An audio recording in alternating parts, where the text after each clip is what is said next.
آج میں اور آپ یہ سمجھتے ہیں کہ محبت کا محور صرف مکہ ہے. نہیں نہیں نہیں، محبت اور مودت کے محور اسلام میں دو ہیں، مکہ اور مدینہ.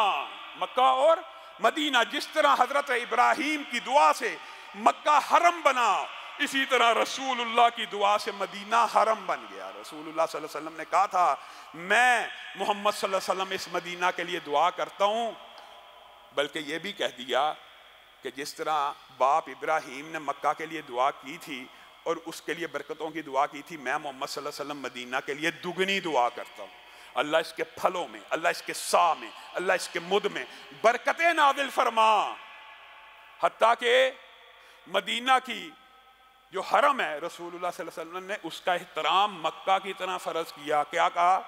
یہ بھی حرم ہے، عیر اور سور کے مابین یہ بھی حرم ہے. مدینہ منورہ کو حرم بنایا. بعض لوگوں نے سمجھا شاید یہ تمثیلی حرم ہے. رسول اللہ صلی اللہ علیہ وسلم نے واضح کیا کہ یہ عینی طور پہ حرم ہے. کیوں؟ کیا کہا؟ نہ اس جگہ میں کسی کو گھبراہٹ میں ڈالا جائے گا، نہ یہاں سے کوئی گری پڑی چیز کو اٹھایا جائے گا، الا یہ کہ کوئی اٹھا کر اعلان کرنا چاہے، اس کو اصل مالک کو دینا چاہے. نہ یہاں پہ شکار کیا جائے گا، نہ یہاں کے جانوروں کو بھگایا جائے گا. میں محمد صلی اللہ علیہ وسلم مدینہ کو اسی طرح حرم قرار دیتا ہوں جس طرح مکہ کو میرے باپ ابراہیم نے حرم قرار دیا. اور کیا کہا؟ المدینۃ خیر لہم لو کانوا یعلمون. مدینہ ان کے لیے بہتر ہے. کن کے لیے؟ میرے اور آپ کے لیے، رہتی امت کے لیے، صحابہ کے لیے. رسول اللہ یہ حدیثیں پڑھ رہے ہیں، والمدینۃ خیر لہم.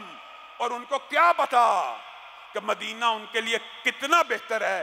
مدینہ ایک ایسی رہائش گاہ ہے جو جان بوجھ کر یہاں سے نکلتا ہے، اللہ تعالیٰ اس کے بدلے میں اس سے بہتر بندہ مدینہ میں داخل کر دیتا ہے. مدینہ ایک ایسی بھٹی ہے جو اس طرح گناہگاروں اور منافقوں کو اپنے دامن سے نکال دیتی ہے. جس طرح چاندی سے میل کچیل بھٹی جو ہوتی ہے آگ کی، وہ چاندی سے میل کچیل کو بھگا دیتی ہے، مدینہ اس طرح کی بھٹی ہے. من استطاع ان یموت بالمدینۃ فلیمت بہا فانی اشفع لمن یموت بہا. اس حدیث کا بندہ کیا ٹرانسلیشن کرے بتائیے؟ من استطاع ان یموت بالمدینۃ فلیمت بہا. اگر کسی میں استطاعت ہے، استطاعت ہوتی ہے بندے میں، لیکن اللہ کے رسول ترغیب دے رہے، جس کسی میں استطاعت ہے کہ وہ مدینہ میں مرے تو اس کو چاہیے وہ صرف مدینہ میں مرے. فَلْيَمُتْ بِهَا، اس کو چاہیے صرف مدینہ میں مرے. فَإِنِّي أَشْفَعُ، میں محمد صلی اللہ علیہ وسلم قیامت کے دن مدینہ میں مرنے والوں کے لیے سفارش کروں گا. اسی طرح بقیع میں دفن ہونے والوں کے لیے سفارشیں ہوں گی. متعدد حدیثیں. مدینہ کے اندر جو استطاعت رکھتا مرے، وہ مدینہ میں مرے. میں محمد اس کی صلی اللہ علیہ وسلم سفارش کروں گا. یہ حضرت عمر نے یہ باتیں سنی ہوئی تھی. کیا دعا کیا کرتے تھے؟ اللہ تعالیٰ شہادت کی موت دے. کہاں پہ؟ مدینۃ الرسول میں. مدینۃ الرسول میں. صحابہ حیران ہوتے تھے کہ شہادت کی موت مدینۃ الرسول میں کیسے آنی ہے؟ شہادت کی موت تو وہ سرحدوں پہ آنی ہے، جہاد میں آنی ہے. جب نکلیں گے باہر سرحدوں پہ جا کے لڑیں گے، امیر المومنین وہاں پہ جاتے نہیں ہیں، اور مدینہ کے اندر شہادت کی دعا کرتے ہیں. لیکن اللہ تعالیٰ نیت دیکھتا ہے. اللہ تعالیٰ بندے کی نیت کو دیکھ رہا ہوتا ہے. حضرت عمر کی نیت اتنی پاکیزہ تھی، اللہ تعالیٰ نے یہ دعا بھی قبول کی، شہادت بھی دی، اور دی بھی کہاں پہ؟ مدینۃ الرسول صلی اللہ علیہ وسلم پہ دے دی. رسول اللہ کی حدیث کے مصداق بھی آگے. میرے بھائیوں، مدینہ کے جو فضائل ہیں ان میں دو اور بڑی فضیلتیں. ایک یہ کہ مدینہ میں وبائی امراض، مدینہ کے بارے میں جب یہ صحابہ ہجرت کر کے آئے نا، یہ بات مشہور تھی، یہ وباؤں کی جگہ ہے. رسول اللہ صلی اللہ علیہ وسلم نے دعا کی تھی، اللہ مسلمانوں کی اس بستی سے وبا لے جا. کہاں لے جا؟ مشرکوں کی بستی کی طرف. اور یہاں پہ دعا کی جائے کفار کی طرف وبا لے جاؤ، ان کو تکلیف ہو جاتی ہے. انہوں نے ویکسین بنانی تھی، ان کے لیے بد دعا کر دی. رسول اللہ کی سنت ہے، مدینہ سے کہہ رہے ہیں وبائیں کہاں پہ چلی جائیں؟ مشرکوں کے علاقوں میں چلی جائیں. اور اس حرم کو، اس مدینہ کو حرم قرار دینے کے بعد یہ فضیلت مدینہ کو حاصل ہے کہ مدینہ میں طاعون اور اس قسم کی وبائیں داخل نہیں ہو سکتی، یہ رسول اللہ صلی اللہ علیہ وسلم کا فرمان ہے۔ پھر دوسری فضیلت کیا ہے؟ دجال پوری دنیا کا کوئی شہر اس سے محفوظ نہیں رہے گا، فقط مدینہ ایسا ہوگا جس میں داخلے کے وقت جب دجال داخل ہوگا سامنے فرشتوں کا پیرا لگا ہوگا۔ ایک بندہ آئے گا، مشہور واقعہ آپ نے سنا ہے، کبھی موقع آیا تو دجال کے حوالے سے تفصیلی آپ کے سامنے گفتگو کو رکھیں گے۔ کتنا بڑا عظیم الشان فتنہ ہے، مردہ کو اس طرح تدریجن اور اس طرح شعبدے بازی کے ذریعے زندہ کرے گا کہ لوگوں کو مغالطہ ہو جائے گا۔ حتیٰ کہ حدیث میں آتا ہے یہ مدینہ میں جب داخل ہونے لگے گا فرشتوں کی فوج دیکھے گا، رسول اللہ صلی اللہ علیہ وسلم کی مسجد کی طرف اشارہ کر کے ایک پہاڑ کے اوپر کھڑے ہو کے کہے گا یہ آخری نبی کا محل ہے، معاذ اللہ، مسجد کو محل کہے گا، میں اس محل کو آج گرا دوں گا۔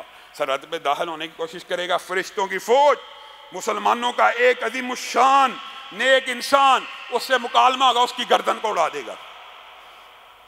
گردن کو اڑانے کے بعد اس کو دوبارہ کھڑا کرے گا، ہاں تو کہتا تھا کہ میں تیرے پہ غالب نہیں آ سکتا، میں نے تو تیری گردن تن سے جدا کی، تجھے دوبارہ زندہ کھڑا کر دیا۔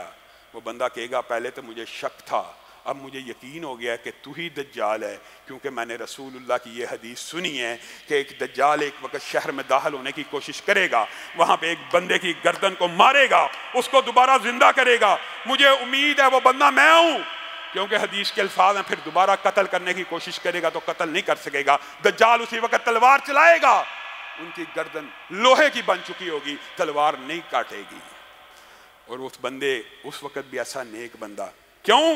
کیونکہ رسول اللہ صلی اللہ علیہ وسلم کی حدیث ہے ایمان دنیا سے ختم ہوتا چلا جائے گا، ایک وقت آئے گا ایمان دنیا سے ختم ہوتا چلا جائے گا، لیکن ایمان ایک جگہ موجود ہوگا، اور وہ جگہ کون سی ہوگی؟ مدینہ، کیونکہ مدینہ سے ایمان شروع ہوا اور مدینہ میں واپس لوٹے گا۔ ایسے بھی رسول اللہ نے مثال دی ہے کہ جس طرح سانپ اپنے بل میں واپس لوٹتا ہے، مدینہ سے ایمان نہیں نکل سکتا۔ مدینے والوں کے بارے میں رسول اللہ صلی اللہ علیہ وسلم نے کہا جو اہل مدینہ کو تنگ کرے گا وہ نمک کی طرح گھل جائے گا، یہ حدیث ہے۔ جو اہل مدینہ کے اندر بدعت کو رواج دے گا وہ نمک کی مانند گھل جائے گا، اس کے اوپر اللہ رسول فرشتوں کی لعنت ہوگی۔ گویا مدینہ ایک ایسا مقام ہوگا جہاں شرک و بدعات قیامت تک کے لیے سب سے کم ہوں گی، ایمان قیامت تک سب سے زیادہ ہوگا۔ محدثین، علماء، فقہاء، جتنے بھی عظیم الشان قیامت تک لوگ پیدا ہوں گے ان میں اکثریت مدینہ کی طرف ہوگی۔ تو میرے بھائیو، عقیدت کا، الفت کا، محبت کا، معدت کا محور صرف مکہ نہیں ہے بلکہ مدینہ بھی ہے۔